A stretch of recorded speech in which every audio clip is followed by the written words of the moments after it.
Il existe des espaces dans ce monde qui ne sont pas marqués sur les cartes géographiques.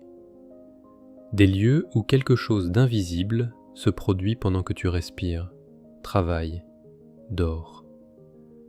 Tu ne le sens peut-être pas immédiatement, peut-être pas avant des mois, des années. Mais ton âme, elle, le sait. Elle sait quand elle se dessèche lentement, quand sa vitalité lui est retirée morceau par morceau, comme l'eau d'un récipient qui développe imperceptiblement des fissures invisibles. Elisabeth Kübler-Ross a passé des décennies à accompagner des milliers de personnes mourantes dans leurs dernières heures. Elle a écouté leurs confessions finales, leurs regrets, leurs révélations. Et elle a reconnu un pattern que la science médicale moderne ignore systématiquement. Beaucoup de ces patients avaient commencé à mourir intérieurement bien avant que leur corps ne tombe malade. La mort spirituelle précédait souvent la mort physique de plusieurs années.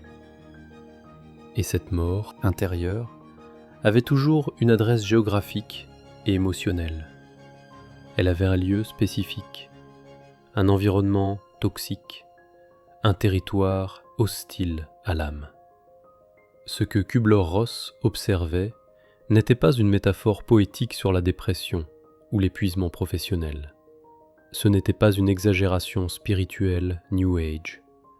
C'était une géographie réelle de l'âme.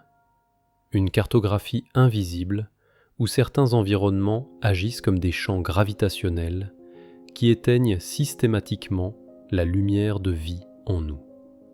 Elle a documenté comment les gens se fanaient dans certains espaces.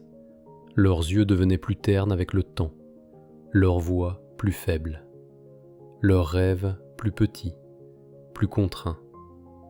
Leur connexion avec leur essence profonde était systématiquement coupée, fibre par fibre, jusqu'à ce qu'il ne reste que l'enveloppe vide, fonctionnant en mode automatique. Ces lieux toxiques n'existent pas seulement physiquement, comme des bâtiments de béton ou des rues urbaines. Ils existent comme des champs énergétiques invisibles, comme des systèmes de négation de l'âme, comme des structures qui nous séparent de ce que nous sommes vraiment au niveau le plus profond. Dans ses notes cliniques, Kübler-Ross trouvait constamment les mêmes mots troublants. Des patients qui disaient avoir eu le sentiment de perdre quelque chose d'essentiel d'eux-mêmes dans certains lieux. Pas à cause d'un événement dramatique unique, mais par l'érosion quotidienne invisible, par l'adaptation constante aux normes toxiques, par le reniement pendant des années de leur propre vérité intérieure pour survivre dans un espace qui ne pouvait pas tolérer cette vérité. Connais-tu cette fatigue qu'aucun sommeil ne guérit jamais? Cette tristesse sans nom qui te rend solitaire même en compagnie? Cette douleur qui ne siège nulle part dans le corps et pourtant est partout présente dans ton être? Kübler-Ross posait une question simple mais troublante dans ses recherches. Pourquoi certains patients portaient-ils en eux un épuisement qui n'avait rien à voir avec leur corps physique? Un épuisement de l'existence elle-même, qui dépassait toute fatigue organique? La réponse ne se trouvait pas dans le diagnostic médical, pas dans les analyses sanguines, pas dans les scanners cérébraux. Elle résidait dans les lieux où ces personnes avaient vécu pendant des décennies, dans les espaces qu'elles avaient habités, dans les environnements toxiques auxquels elles avaient sacrifié leurs jours précieux. Le monde moderne a créé des espaces où l'âme ne peut pas respirer librement. Des lieux où la préparation naturelle au grand voyage de la mort devient impossible parce que l'existence même de la mort est niée institutionnellement. Kübler-Ross a reconnu que la plus grande douleur ne réside pas dans le processus de mourir lui-même. Elle réside dans le fait de n'avoir jamais vraiment vécu parce qu'on se trouvait dans des lieux qui empêchaient la vie authentique de s'épanouir. Des lieux qui exigent que tu existes, mais pas que tu vives pleinement. Que tu fonctionnes, mais pas que tu ressentes profondément. Que tu produises, mais pas que tu sois toi-même. Les premiers lieux que Kübler-Ross a identifiés comme dangereusement toxiques pour l'âme étaient ceux construits sur un mensonge fondamental, le déni de la mort comme partie naturelle de l'existence. Elle répétait avec une urgence qui ne diminuait jamais dans ses conférences: « Nous sommes devenus une société qui rejette la mort, et en rejetant la mort, nous rejetons également la vie, car vie et mort ne sont pas des opposés, ce sont deux faces du même voyage cosmique, deux respirations du même rythme universel. » Les lieux qui nient cette vérité spirituelle nous coupent de notre propre nature profonde. Ils font de nous des fragments alors que nous devrions être la totalité. Dans les hôpitaux modernes occidentaux, elle observait comment les mourants étaient isolés dans des chambres stériles, séparés des personnes qu'ils aimaient par des protocoles rigides, entourés de machines plutôt que de mains humaines, de bips électroniques plutôt que de voix aimantes. La mort y était traitée comme un échec médical honteux, pas comme une transition sacrée de l'âme, une défaite de la médecine moderne, pas une conclusion naturelle du cycle de vie. Ces environnements hospitaliers créaient des traumatismes spirituels profonds, non seulement chez ceux qui partaient, mais aussi chez ceux qui restaient en deuil. Les familles développaient des blocages émotionnels qui duraient des décennies, des nœuds énergétiques dans l'âme. As-tu déjà senti cette dissonance dans des espaces qui nient la vulnérabilité humaine? Un autre poison spirituel que Kübler-Ross a identifié en son travail avec des milliers de mourants était la transformation de l'existence en une compétition perpétuelle sans fin ni sens. Elle enseignait avec clarté: la vie n'est pas une course pour voir qui accumule le plus de possessions matérielles ou de réussites externes. C'est une école cosmique où nous apprenons à aimer inconditionnellement. Les lieux qui transforment l'existence en un combat permanent empoisonnent l'essence même de ce que nous sommes. Les espaces où ta valeur n'est mesurée que par des succès extérieurs visibles, où la comparaison constante est la monnaie d'échange social, où la collaboration authentique est remplacée par une rivalité silencieuse et toxique. Ces environnements créent des blessures dans l'âme qui peuvent persister au-delà même des incarnations physiques, selon les observations de Kübler-Ross sur la réincarnation et le karma. Il nous enseigne que nous ne sommes suffisants que si nous avons plus que les autres, que notre existence n'a de signification que si nous gagnons dans la compétition, que notre valeur dépend de notre classement relatif.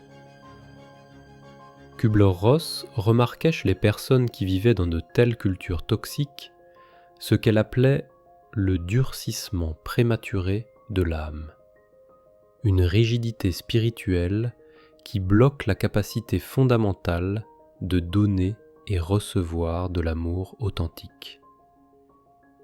Et l'amour est la seule chose qui compte vraiment lors de la transition finale vers l'au-delà. La seule chose que nous emportons quand le corps reste derrière dans la tombe. Elle voyait des gens extérieurement très réussis, PDG, célébrités, millionnaires, arriver sur leur lit de mort avec une vacuité existentielle dévastatrice. Trop tard, ils réalisaient qu'ils avaient passé des décennies dans des territoires toxiques pour l'esprit. Ils avaient gagné dans un jeu de compétition qui avait détruit leur âme dans le processus. Ces lieux enseignent à l'âme de se défendre quand elle devrait s'ouvrir, d'accumuler quand elle devrait partager généreusement, de craindre la vulnérabilité quand elle devrait l'embrasser comme porte de croissance spirituelle. Ils inversent complètement les leçons que nous sommes censés apprendre dans cette incarnation terrestre. Ils transforment la vie en une arène de gladiateurs alors qu'elle devrait être un jardin de croissance. Si tu te trouves dans un lieu où tu dois constamment prouver que tu es assez bon, souviens-toi, l'âme connaît déjà sa valeur infinie. Elle n'a besoin d'aucune médaille, d'aucun classement, d'aucune validation externe par la victoire. Sens-tu cette pression constante de performer dans certains espaces de ta vie? Quand Kübler-Ross a présenté ses recherches révolutionnaires sur les expériences de mort imminente, elle a rencontré une résistance féroce de la part des institutions religieuses établies. Pourquoi cette opposition violente? Parce que ces observations contredisaient directement ce que ces systèmes dogmatiques enseignaient depuis des siècles.